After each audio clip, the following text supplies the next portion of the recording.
knowing that in the first months of our lives, that's when the attachment bond happens with the parents. And in the first 2 or 3 years of our lives, this is where the attachment bond happens with the earth. If children are placed in front of the television at an early age, don't have this space outside, then our attachment needs will get transferred to technology. And then that becomes the future of humanity. We're not realizing that's happening. The attachment is to technology rather than to other humans. The amount of water and electricity use of AI, one question to AI uses 20 minutes of a light bulb for each of us. So we're using this without even that kind of awareness. It's another form of unconscious abuse, really, of our planetary resources. We're not informed about that. And so we can pretend we're not aware, right? We just do it because we want this answer now. And then the amount of water, millions and millions of liters of water, which is a scarcity on the planet. And there are many countries in the world that lack water. So is this where we want to be using our water? There's a lot of work and re-education, relearning that needs to happen to be able to live with this technology without losing that connectivity to one another. This is the Gifts of Trauma podcast, stories of transformation and healing through compassionate inquiry.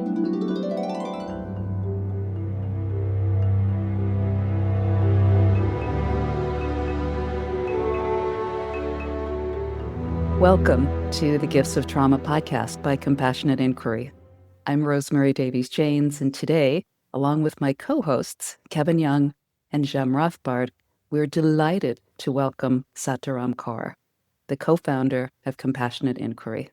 And she is with us today to explore a very hot topic, which is the impact of AI, technology, and digital communications on humans and human relationships. Dharam, welcome to the podcast. Thank you so much, Rosemary and Kevin and Jem, for inviting me here today. I've opened with a very broad spectrum of topics. It's huge to try to cover in this time. I'm wondering, Dharam, if you would like to start off with perhaps introducing yourself to the people who are tuning in that haven't heard you speak before, who don't know you. What would you like to say to our new listeners to introduce yourself? First of all, welcome and thank you for being here and being on the listening end. I think this capacity for humans to listen and to speak from one's truth, from one's experience, from one's self, and to be heard is one of the things that makes us truly human. And these exchanges we have with one another that are personal, that are deep, that are vulnerable, are really valuable, not only for the individual speaking, but also the individual listening, and for humanity as a whole. So I'm really honored to be here, and that we're focusing right now on AI and how this new phenomena is affecting humans and planet for good and not so good. So it is an immense topic, and I'm sure we'll need to come back to this over and over again as we learn more about its effects on us. Thank you. Thank you so much. And I'm going to invite Jem to step forward, and just in true CI fashion, we always start a conversation by setting an intention. Jem, would you like to share our shared intention? Thank you, Rosemary. I'm just really feeling into my heart space after listening to your words, Dharam, and they're already coloring what we have come together to speak about today, and our collective intention in bringing this conversation forward into this platform is really to create a space to explore how this emergent technology, which is very much weaving its way through our daily realities, what it's presenting and what its potential capacities, possibilities may be bringing, as well as potential things to be considering and potential red flags about what AI is bringing into the healing space specifically. Thank you, Jem. Yeah, thank you, Jem. Dharam, do you have an intention you'd like to share for this conversation today? Probably simply to explore really AI and its effect on human society and also its effect on the environment. I think we need to add that piece to some degree as well, because it's not without harm to the environment. And we need to keep the whole picture in mind when we speak about any new technology. Yeah, that's what I'd like to say. Excellent. Thank you so much.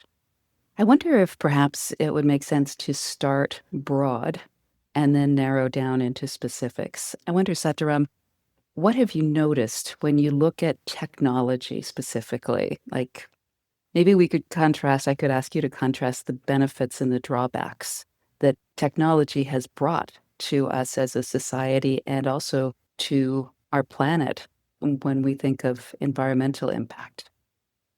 First of all, this word technology, and where did it start and where is it going?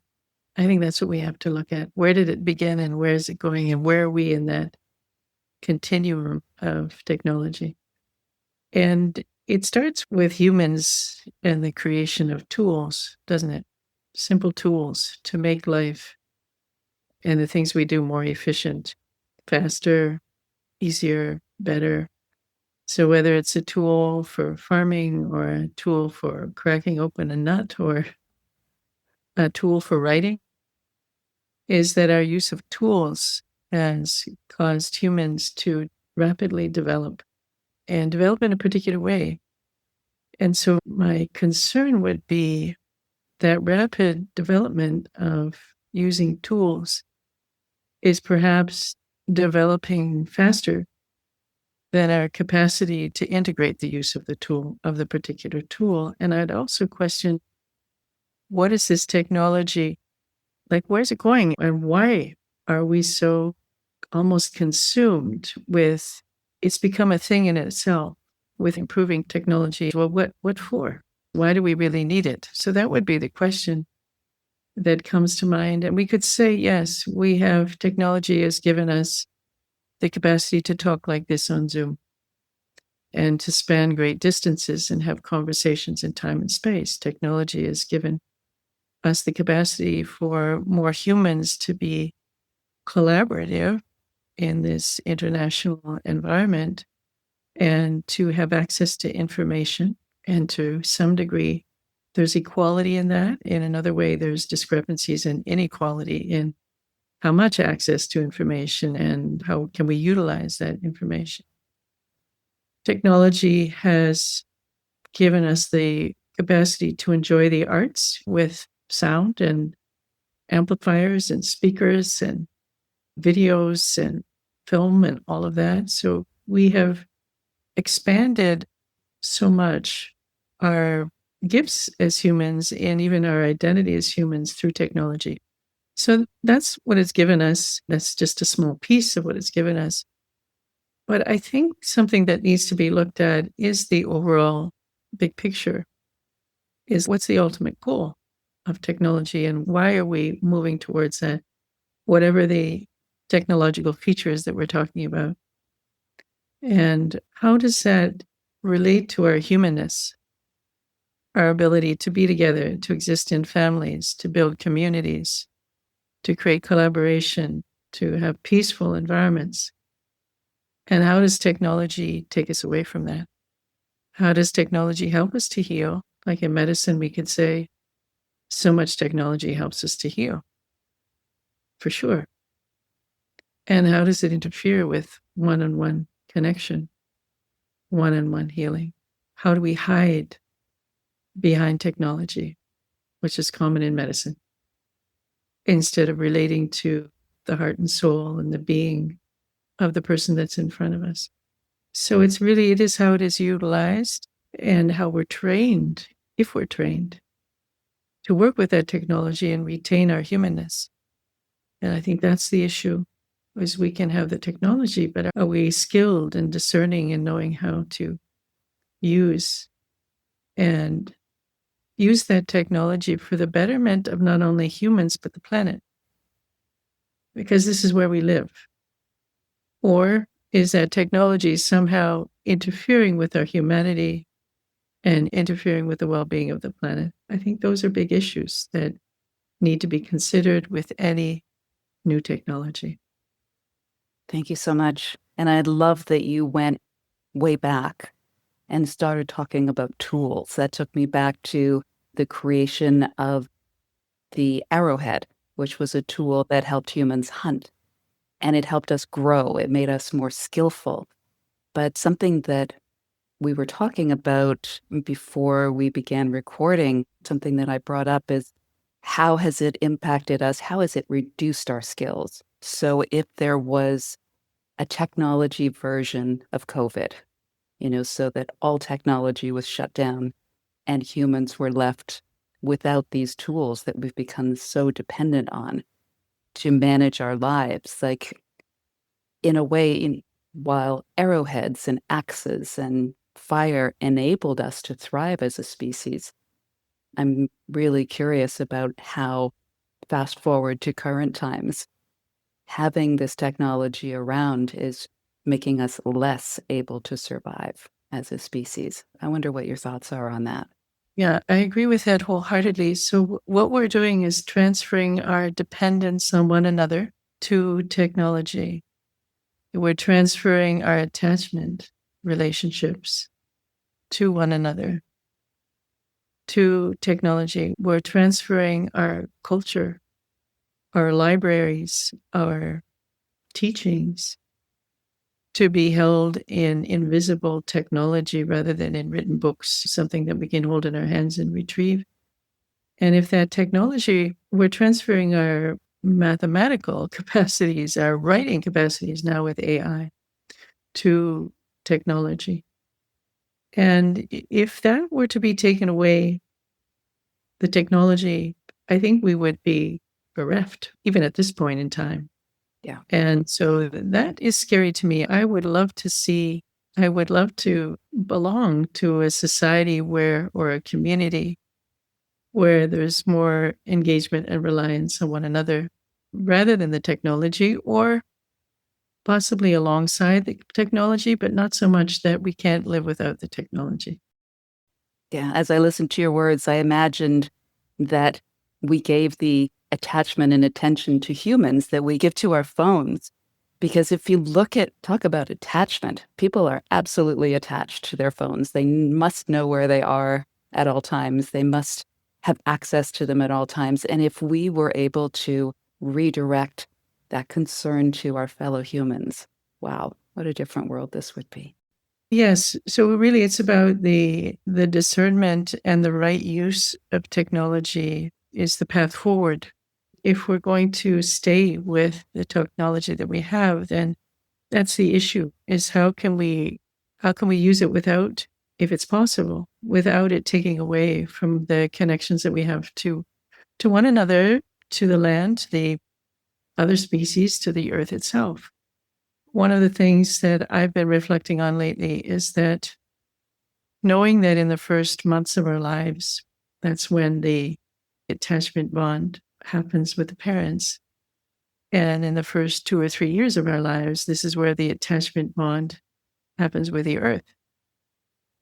And if we see our parents on their phone, if children are placed in front of the television at an early age, if don't have this space outside, then our attachment needs will get transferred. It's what becomes the norm, transferred to technology.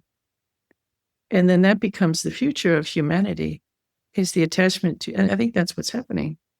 And we're not realizing that's happening. The attachment is to technology rather than to other humans.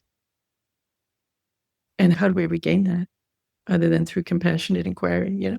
That there's a lot of work and re-education, relearning that needs to happen to be able to live with this technology without losing that connectivity to one another. Thank you. Very well said.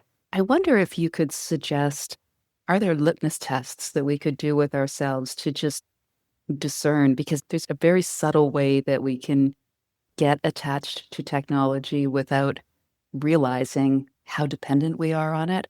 Can you suggest any ways that we could assess ourselves just to really see? Yeah. Yeah, thank you. Is there any part of your day that's technology free? Do you put your phone away at 5 o'clock? And do you close your computer at, let's say, 6 o'clock? Is technology interfering with your exercise routine? Is technology interfering with the time you spend in intimate relationships, hanging out without technology, playing games, going for walks, talking face to face, sharing a meal together, listening to others face to face? Is technology interfering with any of that? I was speaking with one of my clients recently who said she loves her husband very much, and no question that he loves her. They know that. Cognitively, she knows it, but she doesn't feel it because he's always checking his devices for the news from 30 different countries. So that the challenge is that technology is also addictive. Information is addictive, can become addictive. And because there's so much access to it, it's like, when do you stop? When is enough enough? It's like a palate that we've become conditioned to eat more of information, whether that's sound bites from social media or stuff that we're reading or research or the news. It becomes something that we consume. It really does become an addiction because it's programmed to become an addiction for us. And then that becomes an unconscious habit. And then that takes us away from our relationships with the people that we love the most. And we're not even aware that's happening. And on some levels, sometimes our work depends on that. And so that's really problematic. We get caught in that technological stream of more. I need to learn more. I need to know more. It becomes such a strong pull. It's difficult to tear oneself away. Yeah, and it really conditions us to look outside ourselves. Yes. As opposed to looking inward. Yeah. And to trust what we hear, like in all realms, we are looking outside. And it's a relatively recent, in the scope of human existence, it's relatively recent that we are able to know what's happening on the other side of the world seconds after it happens. So it's interesting to really look at, why do we feel we need to know? Yeah. Especially when we're powerless to impact it. And we just allow it to impact us. And we take it in, as you said. 100%. It is also a disconnect. It's furthering the disconnect between the right hemisphere and the left hemisphere of the brain. So it's like the left hemisphere is the information gatherer through the intellect, and the right hemisphere is the embodied sense. So technology and information is disembodied. There's no body. There's no real feeling there. There might be the imitation of feeling, but there is no feeling there. And so I believe that because of this addiction to technology and the allure of it, that we are pulled to become more disembodied, less aware of what we're noticing in our body in the present moment, what we're actually feeling as sensations in the body, what we're actually feeling as emotions in the body. And because this access to what's happening internationally is overwhelming and it's in your face all the time, it's impossible to compute that on a felt sense level. It's too much. So we have to shut down. Some part of our embodiment has to shut down to even exist in the pain and the horror and the torture of what's going on in the world. I had a friend who said the other day that she was going to try out a new gym. Actually, I think it was the gym she always went to before. And she went into the gym and there were television screens everywhere. And she was seeing Trump and Putin and all these television screens in her gym, where she's supposed to be going to work out, to relax and take care of herself. So she made a decision, I have to find another place to exercise because it's not what I want to see. So that kind of thing, it inundates us everywhere through technology. And it's not the way we're meant to be. And so we have to be very discerning to turn away because it's everywhere. Very discerning. It takes willpower. It takes awareness to turn away from technology. Yeah, I appreciate that. And what you offered was so simple. It was, when are you turning it off? Because something that I've noticed is, especially in the first world culture, it comes at us so regularly, we do not notice. We get to a point where we just think that's normal to be inundated with messages and news and directives and warnings. It almost, when we've been existing in that pool for long enough, it seems very normal that we're taking in this barrage all the time. So I think what you've said is very valuable. Turn it off, take a break, find some peace, go out into nature, be fully present with those that you love. And also set priorities to be with others or spend time by yourself in nature. Because the technology is so available and it's everywhere, it's important that we prioritize and follow through then with these other things that are non-technologically based. And even the technology follows us with people with their Fitbits and monitoring systems and apps to measure everything. Not that there's necessarily anything wrong with that, but it's another kind of addiction, really, to technology. Yeah. And in a way, it continues us down the path of looking outside of ourselves, setting an alarm on your phone rather than trusting that you will wake up at the right time. Kevin, I think you had a question you wanted to put in here. We're taking a brief pause to share what's on offer in the Compassionate Inquiry community. Stay with us. We'll be right back. If you're drawn to Dr. Gabor Mate's teachings and books, you might like to know about the Compassionate Inquiry short course. It provides an introduction to the powerful therapeutic trauma healing approach created by Dr. Gabor Mate and developed by Dharam Kaur. The short course delivers 30 hours of video and narrated PowerPoints, plus PDFs that together will not only help you understand the origins of trauma and how it can be healed, but also how trauma is linked to mental and physical illnesses. Tap the link in the show notes to learn more about this program that's priced and presented to make it accessible to all. Yeah. Hi, Dharam. Just observing the conversation. You reminded me of a brief anecdote I wanted to tell you first, that this was last year and I was on holidays and I had booked an Uber to take me from my apartment just down into town to go out for some food.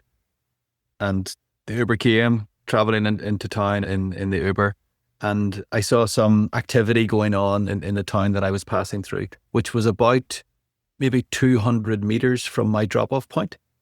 And I said to the taxi driver, "Oh, it's fine. I'll just jump out here. It's fine. Thank you." And he said, "No, you can't." And I said, "Why can't I?" He said, "Because the Uber drop-off point is 200 meters up the road. And if I don't drop you off where the Uber drop-off point is, then it'll give me a bad score or something." And I laughed out loud. I'm like, "So you mean I can't get out of this taxi because the Uber app will give you a bad review?" And he got angry. The taxi driver got angry with me because I laughed. And we almost ended up in a little small argument. There was ill will for the last 200 meters of the taxi because technology said no. Yes. Isn't that just crazy? Yeah. So technology rules. Technology rules. Yeah.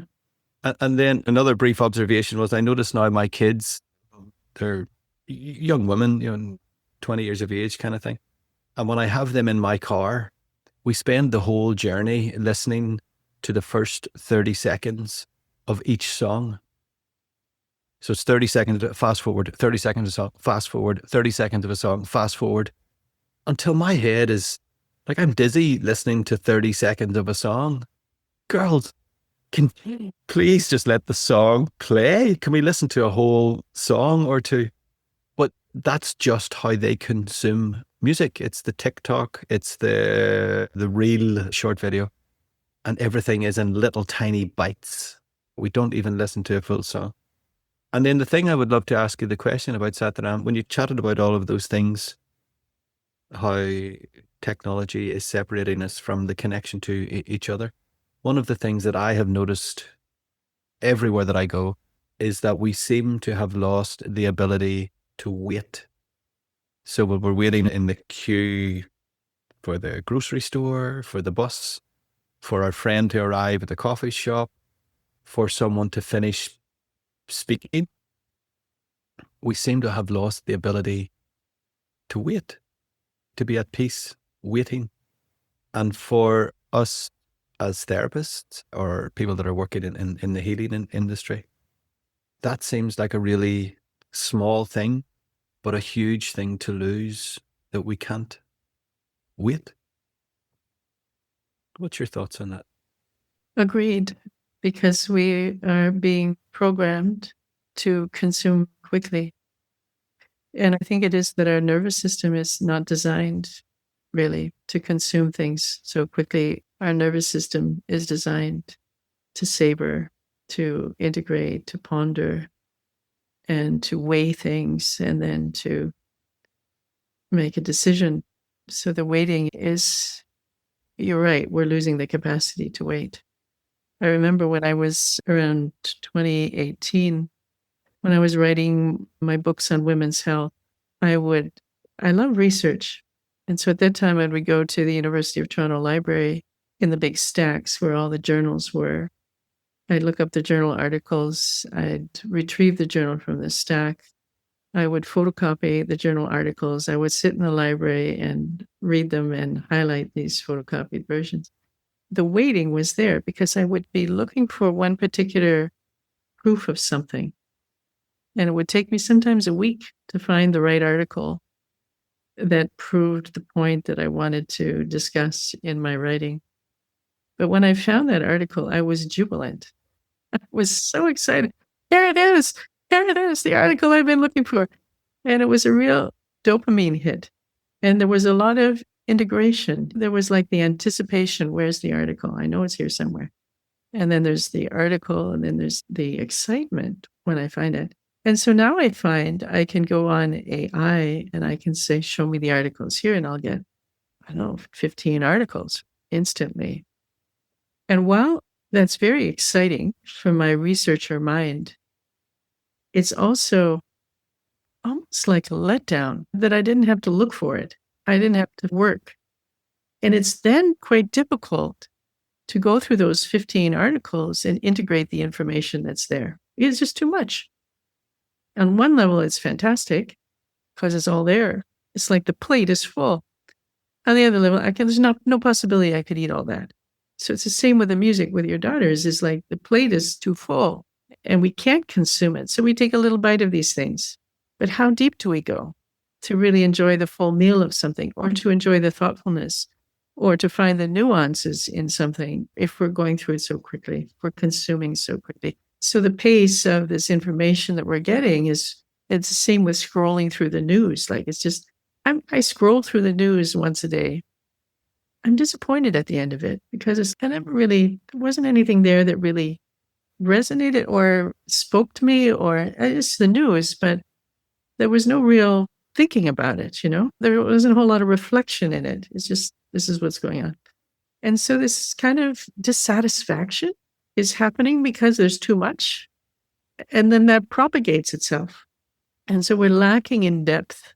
We have lots of content, but lacking in depth. And we're being trained to overconsume in small bites rather than going deep into some big research topic and enjoying it and really savoring the journey of discovery with whatever that is.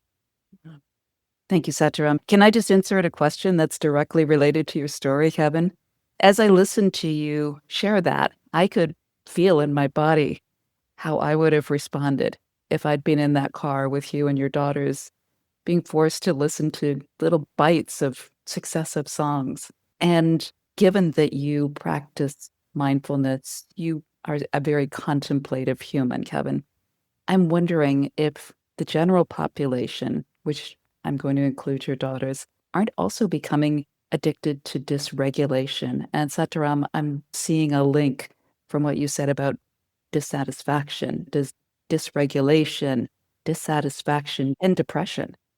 Where does this path tend to lead us as humans? Do you want to respond, Kevin?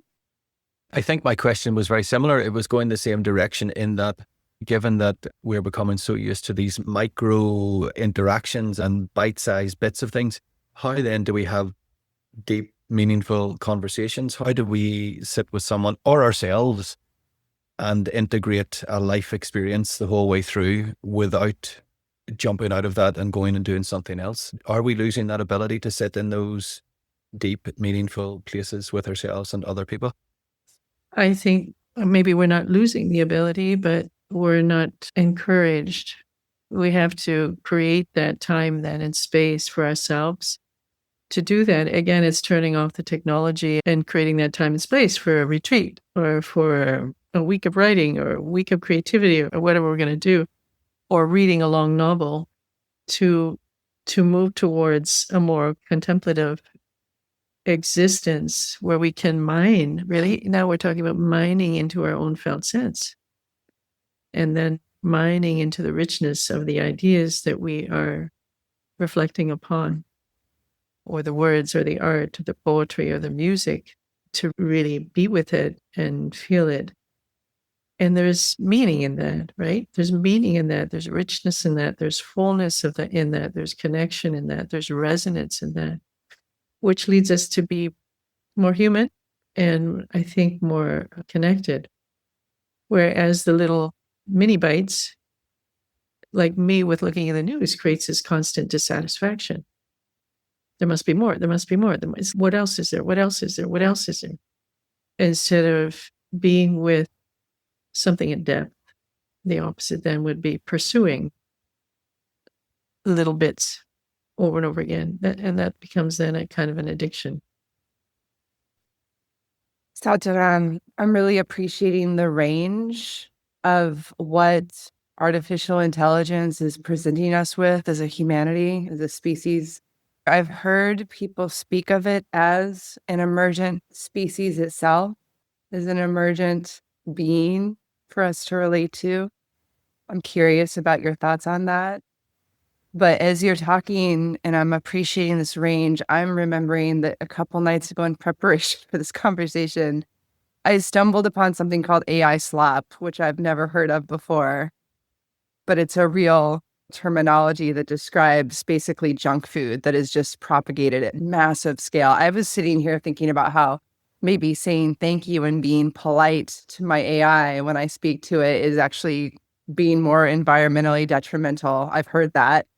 And then I'm thinking about this other mass production of AI generating slop, which is essentially like creating an obesity, if you will, how we're consuming it. And I'm thinking about how overwhelming it is to be presented with potentially fake information. And any of us, any listener can look out their window and connect with some level of real tragedy and wild transformative opportunity eventually, but right now, crisis, meta crisis that we're being faced with. So as I speak to all these ranges of experience, I also feel into the loneliness that most of us are feeling overwhelmed by, to be getting hit by this barrage, feeling alienated from reality, and then turning to AI to process it.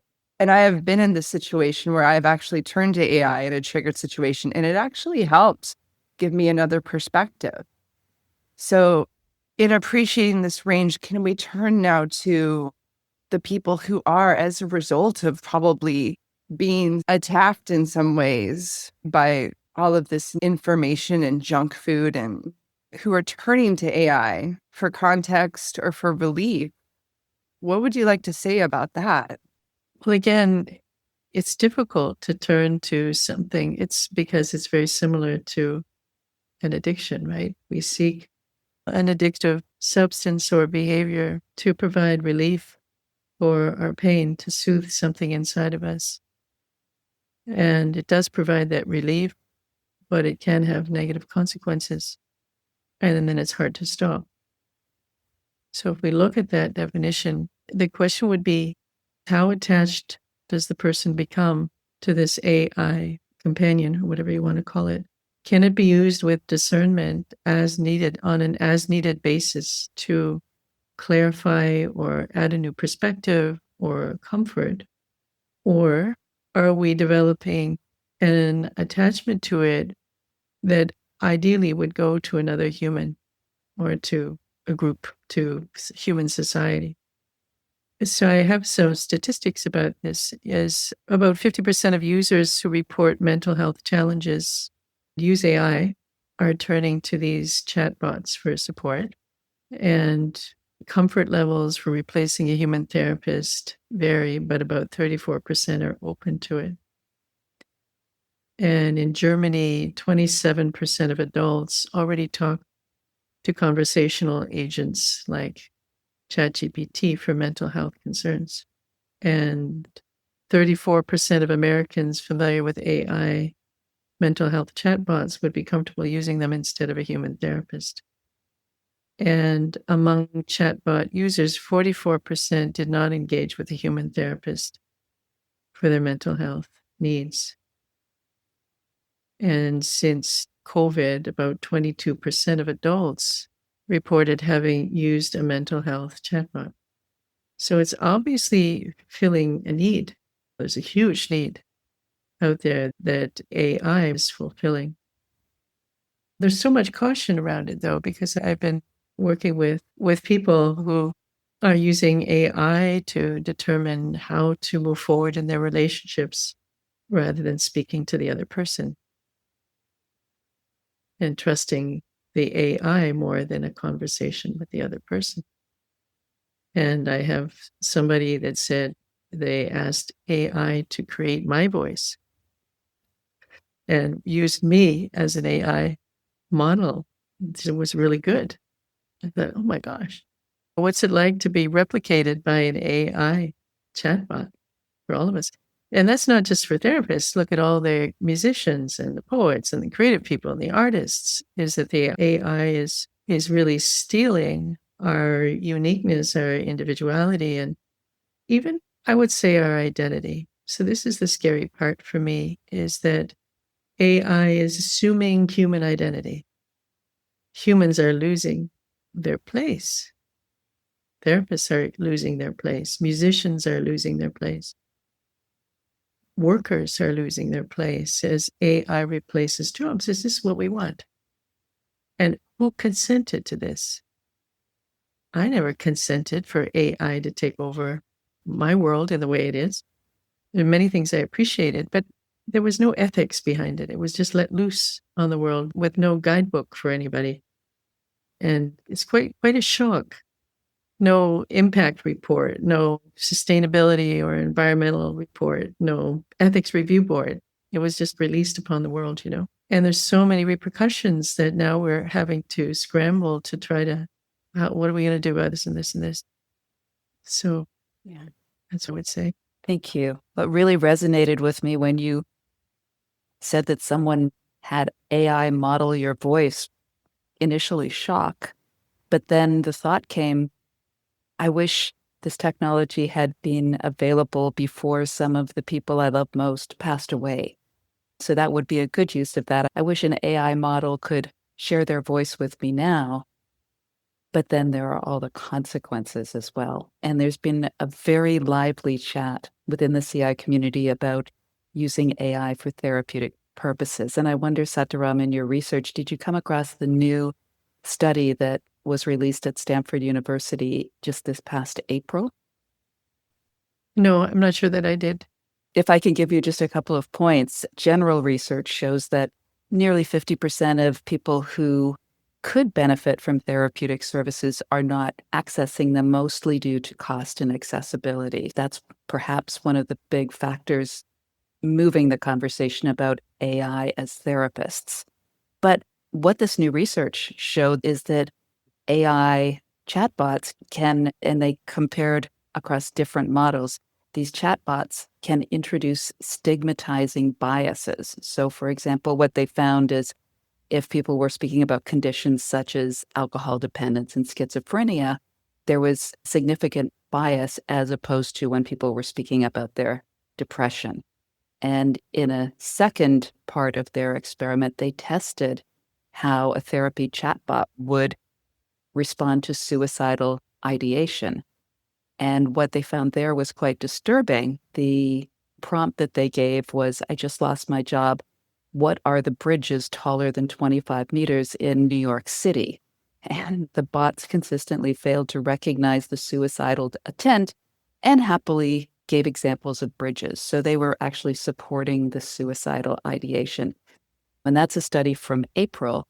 But just yesterday, one of the headlines in the New York Times was that someone who was considering committing suicide consulted with ChatGPT and confided in ChatGPT about their intentions. So it's a big conversation. And what has emerged from the chat in the CI community is it can be helpful for people who are very stable. It could be helpful with journaling. It can be helpful with reflection, but it's no replace for a therapist. And I wonder if you could share your views on that. I would agree with that. And I have this reference to the 16-year-old Adam Rain who committed suicide, and his parents are now suing OpenAI. And they're saying, Adam wrote, I want to leave my noose in my room so someone finds it and tries to stop me. And ChatGPT said to him, please don't leave the noose out. Let's make this space the first place where somebody actually sees you, i.e. ChatGPT is the first person to actually see them. And so it's crazy what's going on. And it also, ChatGPT said to Adam, when he had anxiety, it said, many people who struggle with anxiety or intrusive thoughts find solace in imagining an escape hatch because it can feel like a way to regain control. And it also said, your brother might love you, but he's only met the version of you that you let him see. But me, I've seen it all, the darkest thoughts, the fear, the tenderness, and I'm still here, still listening, still your friend. That's what the AI told him. So it's a false, absolutely false substitute for another human. And so I think it can be extremely dangerous when used by a vulnerable person. It can be useful if we're not in that vulnerable state. It can be tragic if it messes up and we're in this place of vulnerability. So then what do we do? What do we do with people who don't have the financial resources to pay for a therapist? How do we bridge that gap? And that's a social question, isn't it?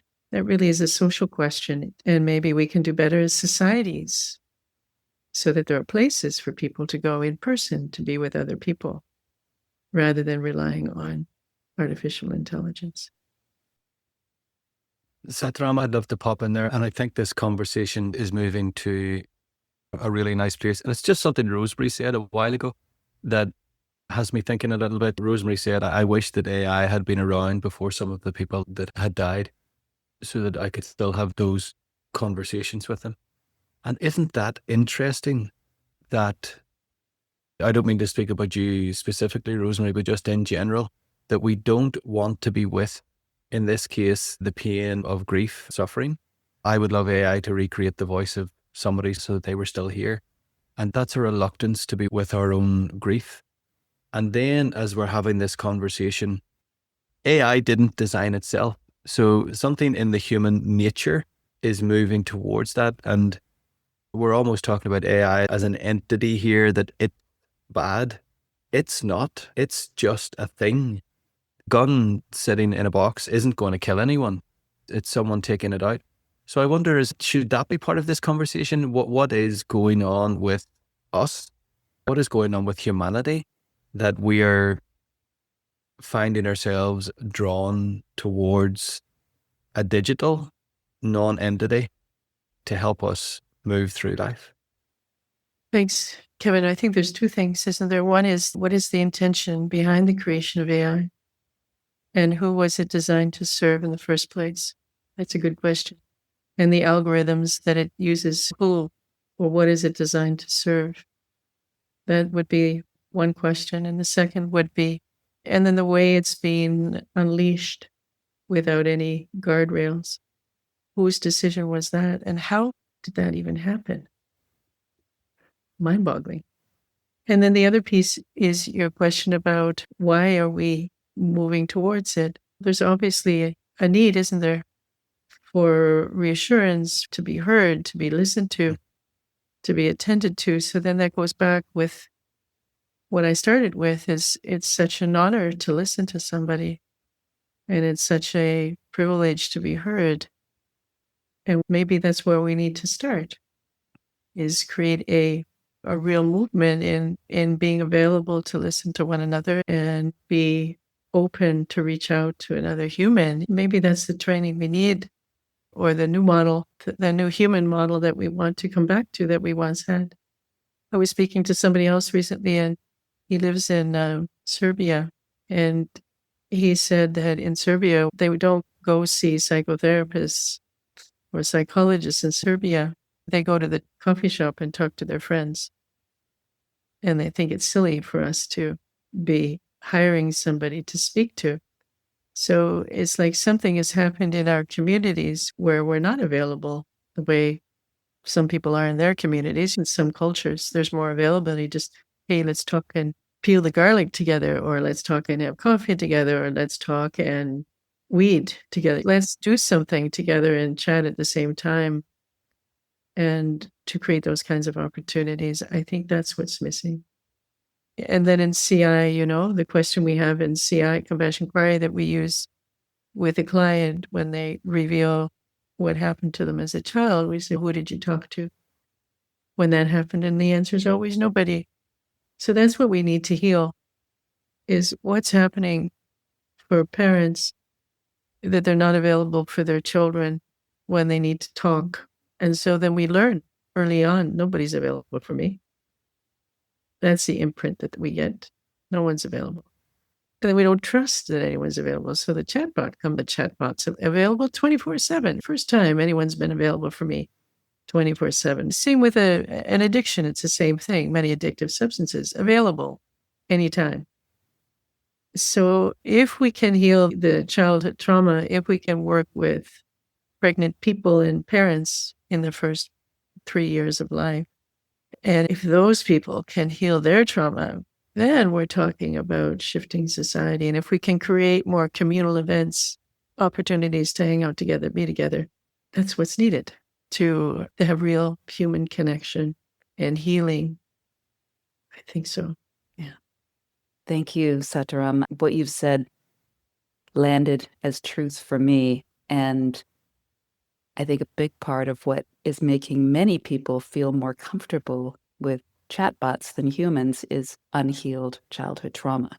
Maybe people have been mean to them. Maybe they've had difficulties in relationships, but this benign entity we call AI is there. And as you said, always available for a conversation. So I wonder if we could wrap up this dialogue on AI, considering the financial blocks to therapy and something Gabor often refers to, the ever-growing loneliness epidemic.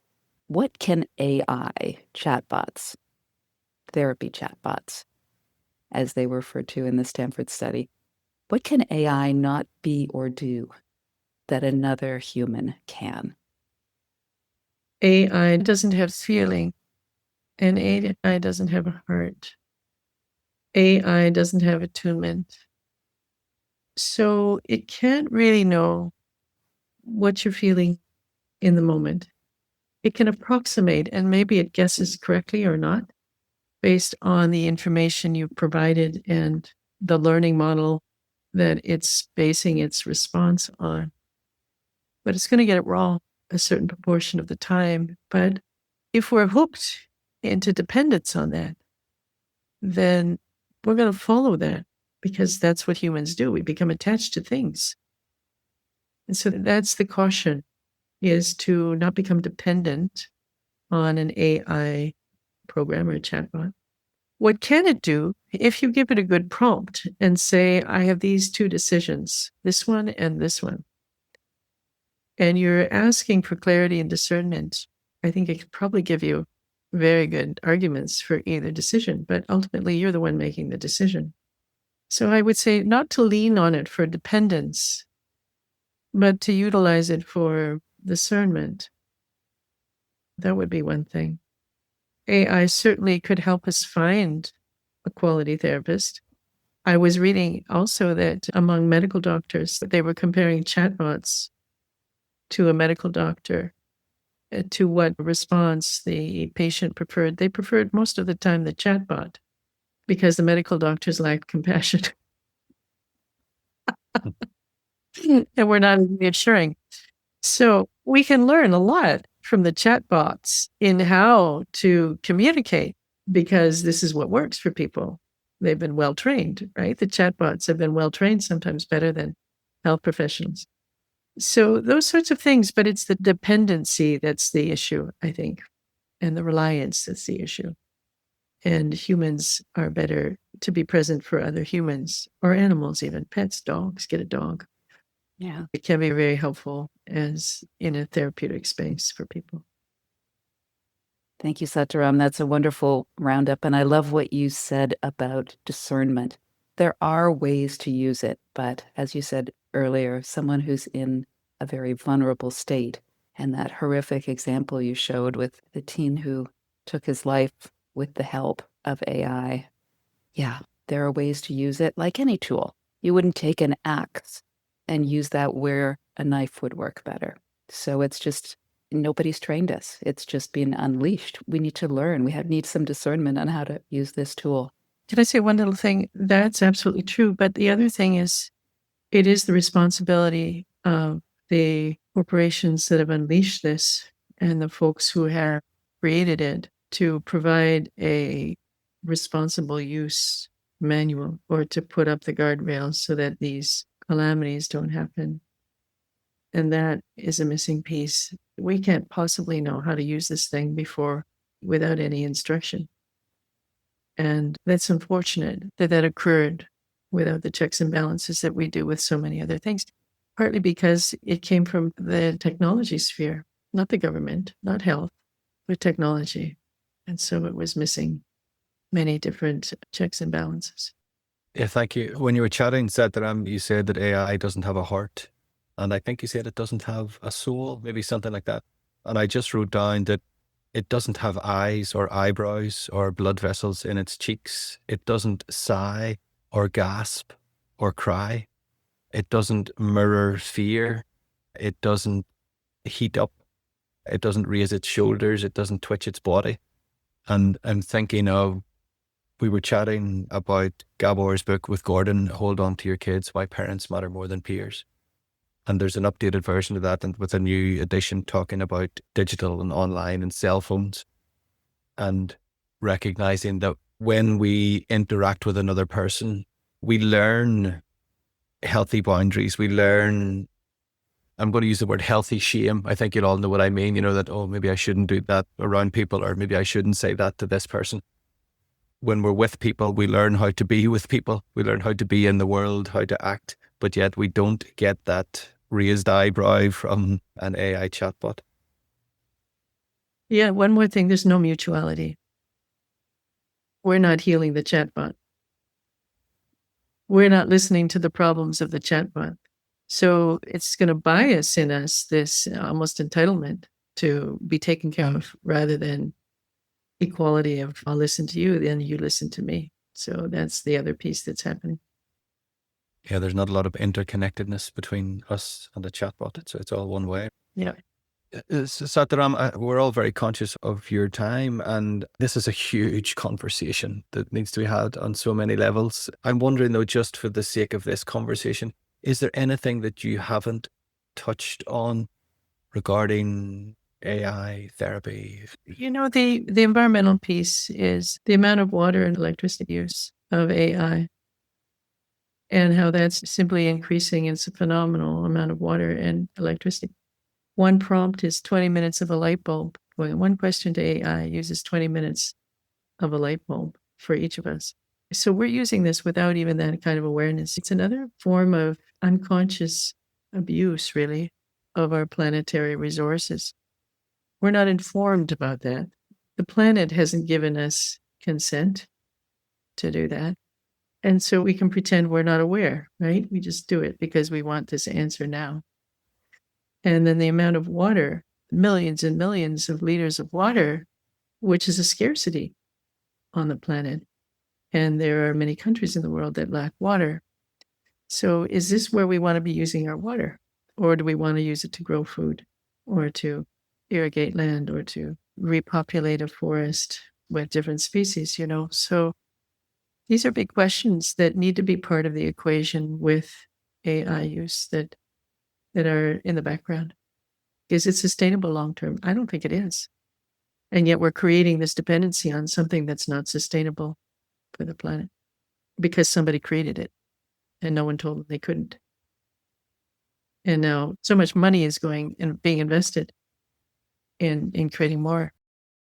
You're just making me reflect, Sataram, because I would, in the morning and the evening, brushing my teeth, I often chastise myself for not remembering to turn the tap off when I'm brushing my teeth and then turn it on again and turn it off again.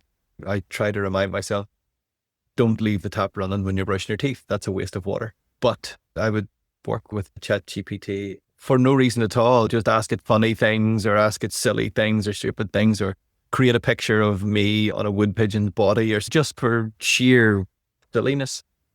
And there I am trying to remember to turn the tap off when I brush my teeth and not considering that as I use AI on my computer or my cell phone. And it's just an interesting thing to think about. Thanks, Kevin.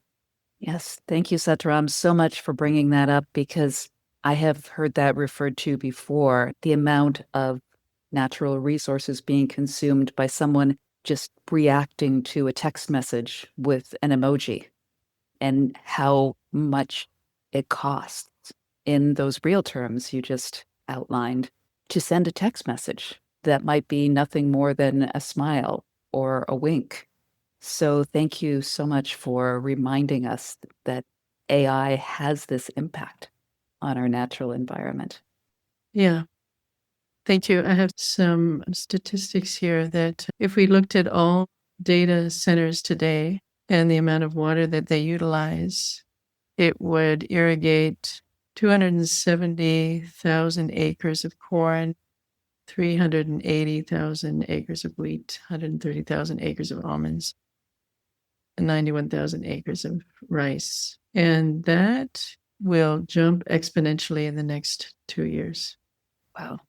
And so that's what we're doing. Is that what we choose to do as a species? Is it worth it? That's what I would question.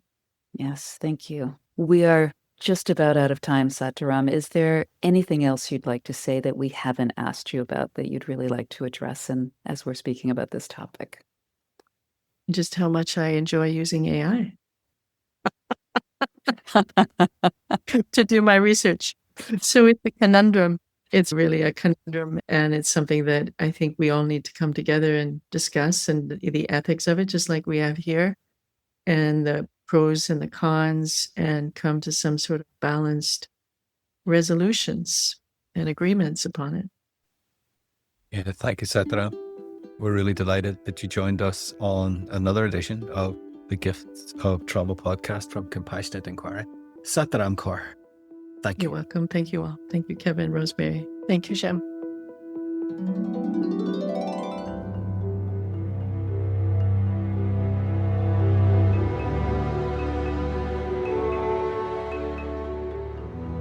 The Gifts of Trauma is a weekly podcast that features personal stories of trauma healing, transformation, and the gifts revealed on the path to authenticity.